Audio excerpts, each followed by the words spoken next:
우리 그리스도인들은 일상의 삶과 그리고 신앙의 그런 삶에서 균형을 이루어야 하는 것이 굉장히 중요합니다. 일상의 삶에 너무 집중하고 믿음의 삶을 소홀히 한다면 이것도 좀 문제가 되고요. 또 반대로 신앙의 삶을 믿음의 삶을 집중하고 일상적인 삶을 소홀히 하면 이것도 또 문제가 됩니다. 그래서 균형이 굉장히 중요합니다. 예를 들면은 일상의 삶을 너무 추구하다 보면 예를 들면 돈을 따라가고 출세를 따라가고 성공 따라가고 그런 것들에 대해서 너무 집중하고 신앙생활을 좀 소홀히 하는 것, 즉 말씀 읽는 거, 예배하는 거, 또 기도하는 거 이런 것들을 너무 소홀히 하면 믿음의 그 단계가 떨어지고 심지어는 신앙생활을 또 멀리하게 돼서 신앙을 버리게 되는 그런 일들도 있습니다. 또 반대로 신앙생활을 너무 열심히 하다 보면 예를 들어서 말씀 읽기와 또 기도 생활, 또 교회 생활, 심지어 교회 생활을 너무너무 열심히 하다가 일반적인 가정 생활, 일상 생활을 좀 소홀히 해버리면 그것도 또 문제가 되죠. 그래서 저는 생각하기에 하나님께서 과연 어떤 것을 기뻐하실까? 믿음의 삶만 추구하는 것을 기뻐하실까? 아니면 일상의 삶만 추구하는 것을 기뻐하실까? 할 때에 이 둘 다 균형적인 삶을 사는 것을 하나님이 기뻐하신다. 저는 그렇게 생각을 합니다. 101편은 우리가 아침에 보았습니다. 표지에 보면 다윗의 시라고 되어 있습니다. 다윗이 누구입니까? 이스라엘의 두 번째 왕이 되었죠. 사실 왕 되기 전에는 우리가 잘 알듯이 다윗은 그런 목동이었습니다. 그러니까 목동은 쉽게 말하면 굉장히 낮은 자리에 있었어요. 누구도 주목하지 않았어요. 다윗은 막내 아들이었기 때문에 사무엘이 찾아왔을 때도 거기 자리에 없었던, 양을 치고 있었던 그런 주목하지 않았던 아들이었습니다. 그러니까 목동이라고 하니까 부와 권력과 명예 이런 것들과는 좀 동떨어진 그런 삶을 살았죠. 그런데 그가 왕이 되었습니다. 왕은 어떻습니까? 일반적으로 생각을 해보면 왕은 부와 권력과 명예가 있었던 사람, 자기 마음대로 뭔가 할 수 있는 그런 위치에 있는 사람. 목동에서 왕이 되었다라고 했을 때 완전히 삶이 바뀌었죠. 그러면서도 이 다윗의 삶 전체를 살펴보면 물론 죄를 짓고 좀 실수도 했습니다. 그러나 그의 삶 전체를 보면 왕으로 살 때에도, 즉 일상적인 삶을 살 때에도, 그리고 하나님을 믿는 하나님의 백성으로 살 때에도 그는 균형을 잃지 않고 그렇게 믿음의 삶을 살았어요.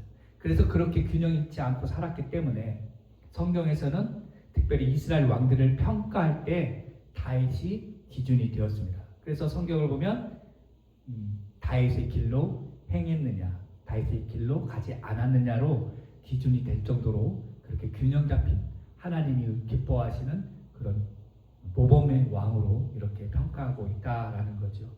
그래서 101편을 보면 다윗이 왕이 되어서 균형 있는 그런 삶을 추구했고 그것을 노래했고 다짐했던 것을 우리에게 보여주는데요. 그것을 한번 오늘 살펴보도록 하겠습니다. 1절을 먼저 한번 보시면 1절에 뭐라고 되어 있어요? 내가 인자와 정의를 노래하겠나이다. 여호와여 내가 주께 찬양하리다 라고 말하고 있어요. 다윗이 인자와 정의를 노래하고 있습니다. 구약 성경에서 특히 시편을 막 읽어보면 강조하고 있는 것이 뭐냐? 인자와 정의입니다. 어떨 때는 이제 공의로 이렇게 번역이 되고 있긴 한데요. 이 인자와 정의는 한마디로 하나님의 성품입니다. 그래서 인자라고 하는 거 매번 말씀드렸지만 히브리어로 헤세드라고 하는데 이것이 뭐예요? 신실한 언약적인 사랑, 실패가 없는 희생적인 사랑입니다. 그리고 정의는 바른 규범, 그래서 말씀을 공정하게 준수하는 것을 이야기하는 거예요. 그래서 다윗이 이것을 노래한 거예요. 하나님의 성품인 인자와 정의. 이것이 균형 잡히게 살 수 있도록 그렇게 노래했다라는 거죠. 우리 일상생활에서도 마찬가지예요. 사람이 무언가 노래한다라는 것은요, 간절히 사모한다라는 거예요. 그 마음에 간절히 있다라는 거죠. 예를 들어서 사랑하는 사람이 내 마음에 있어요. 그럼 그 사랑하는 사람에 대한 그 간절한 마음을 뭘로 표현하느냐? 노래로 표현합니다. 그래서 세상 노래들을 보면 대부분 사랑하는 사람을 향한 노래, 그 고백, 이것이 간절해서 그렇게 불려지고 있어요. 그래서 우리가 노래를 많이 또 부르는데 뭐 극단적 예가 될 수도 있겠지만요. 이제 6월 달인가 7월 달에 이제 미국 이 북아메리카에서 북중미 아메리카 월드컵이 있습니다. 그 월드컵 우리나라가 대한민국이 이제 참가하게 되는데요. 이런 경기들 국가대표 경기를 볼 때마다 울려 퍼지는 노래들이 있습니다. 경기 때 제가 2002년에 한국에 있을 때 대한민국의 월드컵이 있었습니다. 한일 공동 월드컵이 있었을 때 그때 거리마다 울려 퍼지는 노래가 있었어요. 노래라기보다도 구호겠죠. 오 픽슨 코리아.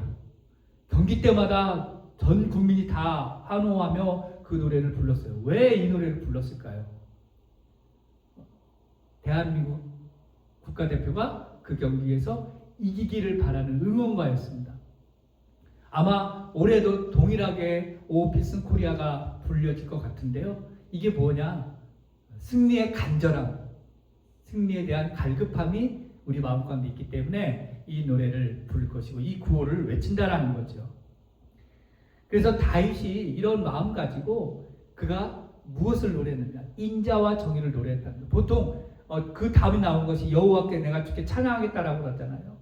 그런데 다윗은 하나님 찬양하는 것처럼 인자와 정의를 노래한다라는 거죠.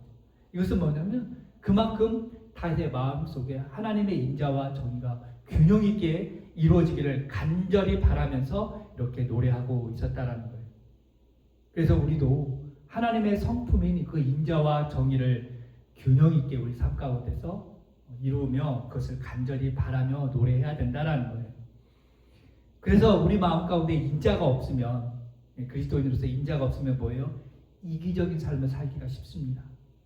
그리고 공의가 없으면, 정의가 없으면 불의에 대해서 타협하기 쉽습니다. 그렇기 때문에 우리 마음 가운데, 우리가 삶 가운데서 인자와 정의가 균형 있게 이루어질 때 그런 모습이 그리스도인으로서 삶을 살아갈 수 있다. 이것이 하나님이 기뻐하신다라는 것이에요. 그래서 바라기는 우리가 믿음 생활하면서 일상생활 할 때에 인자와 정의가 균형 잡혀지게 그렇게 살기를 바랍니다. 또 하나 다윗이 이야기했던 게 무엇이냐면 2절에 보면 완전한 길과 완전한 마음에 대해서 이야기를 하고 있어요. 여기서 완전하다는 말은 영어로 퍼펙트겠죠. 그런데 이 퍼펙트라는 말도 있지만 영어 성경 다른 버전에 보니까 blameless라고 되어 있습니다. 뭐예요? blameless가 뭐예요? 비난받는 일이 없는 것. 완전하다는 것은 뭐냐면 비난받는 일이 없다라는 거죠.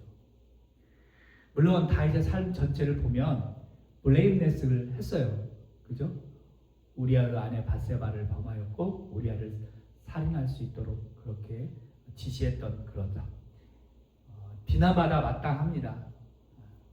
그럼에도 불구하고 그런 연약한 모습이 있음에도 불구하고 다윗은 그 마음에 완전한 마음을 향하였고 또 온전한 길 그렇게 가기를 원했다라는 거죠.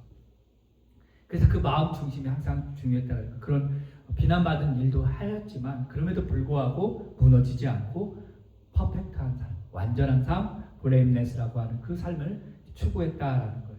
그래서 하나님이 기뻐하시는 그 마음 그리고 하나님이 원하시는 그 길 그것을 늘 추구했다라는 거예요. 이것을 다윗은 어떻게 했냐면 자기 집안에서 먼저 행하겠다라고 이야기를 합니다. 여기서 집이라고 하는 것은 뭐냐면 1차적으로 자기가 살고 있는 가정 그 집을 이야기도 하지만 2차적으로 자기가 다스리는 이스라엘 그 나라를 이야기하는 거예요. 그러니까 다윗의 마음속에는 하나님 앞에서 그리고 그 자기 나라와 가정에서 완전한 길, 완전한 마음으로 살기로 작정하면서 그렇게 노래했다라는 거죠.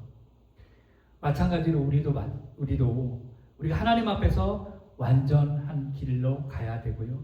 완전한 마음을 가져야 되는 게 맞습니다.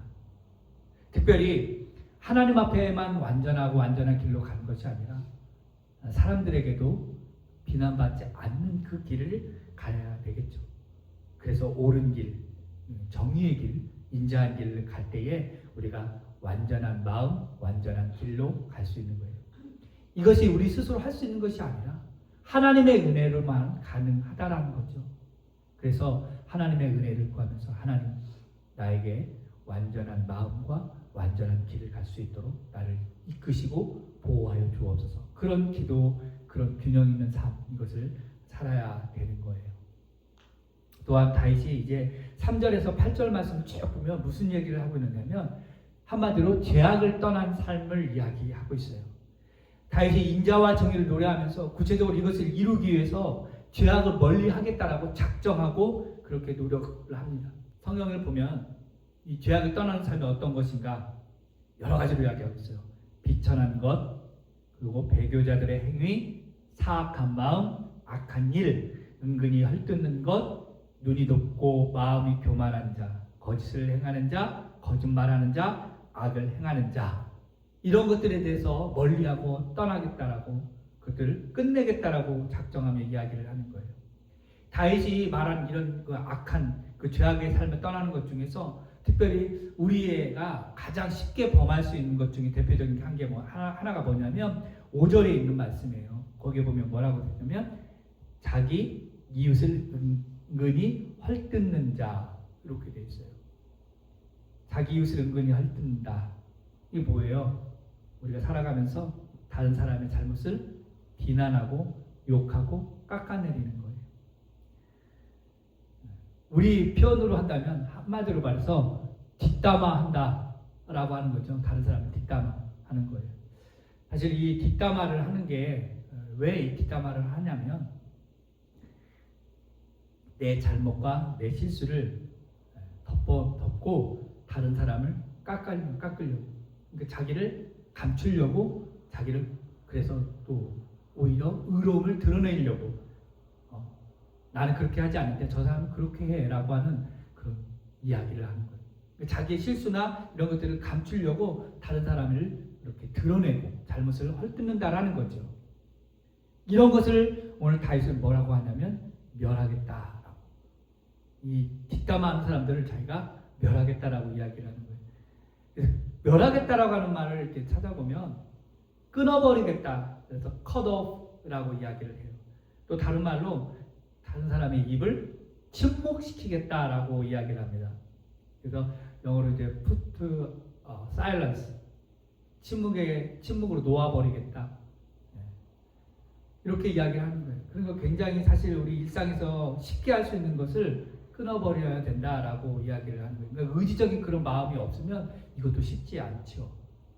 그래서 이웃 사람들이 어떤 잘못을 할 때 그것에 대해서 우리가 헐뜯고 그럴 것이 아니라 잘못된 소식을 그렇게 들으면 그것에 대해서 귀를 막아야 돼요. 내 옆에 있는 사람이, 내 옆에 있는 형제 자매가 다른 사람을 헐뜯을 때 그것에 대해서 어머 그래 맞장구 치는 것이 아니라 그렇게 하지 마, 그렇게 하지 않으면 좋겠어, 나는 그것을 듣지 않겠어 라고 그 자리를 피하거나 그것을 갖다가 멈추게 해줘야 되는 거예요. 그래서 나도 헐뜯는 말을 듣지 않으므로 그것을 죄짓지 않고, 상대방도 다른 사람을 헐뜯는 것에 대해서 멈추게 해서 그 사람도 죄를 짓지 않도록 그렇게 해야 되는 거예요. 그래서 우리가 하나님의 백성으로 살아갈 때 악한 말들을 하는 것들, 헐뜯는 것들, 이것에 대해서 굉장히 조심해야 된다라는 거예요. 그래서 우리가 악의 모양이라도 버리는 그런 모습들이 우리 가운데 있어야 되는 거예요. 이 말씀을 한번 정리해 보겠습니다. 우리가 예수 그리스도의 그 십자가 그 은혜로 우리가 거듭났고 하나님의 백성이 되었습니다. 그래서 이 땅에서 우리가 살 때에 왕같은 제사장으로 거룩한 나라로 살아갑니다. 그때 이 왕같은 제사장 거룩한 나라로 살아간다는 것은 세상을 등지고 살아가는 것이 아니에요. 세상 속에서 살아갈 때에 구별되어 살아간다는 거예요. 그래서 소금과 빛의 역할을 감당하면서 균형 있게 일상의 삶과 영적인 삶을 살아갈 때, 균형 있게 살아갈 때에 특별히 인자와 정의를 실천하면서 그렇게 살아가야 되는 거예요. 그래서 인자와 정의를 실천할 때 우리가 완전한 마음과 완전한 길로 갈 때에 먼저 내 가정에서 그것을 실천하면서 살아가야 된다는 거예요. 오늘 다윗이 그렇게 작정하고 고백했던 것처럼 우리도 그렇게 믿음으로 산 저와 여러분 될 수 있기를 주님의 이름으로 축복합니다. 기도하겠습니다.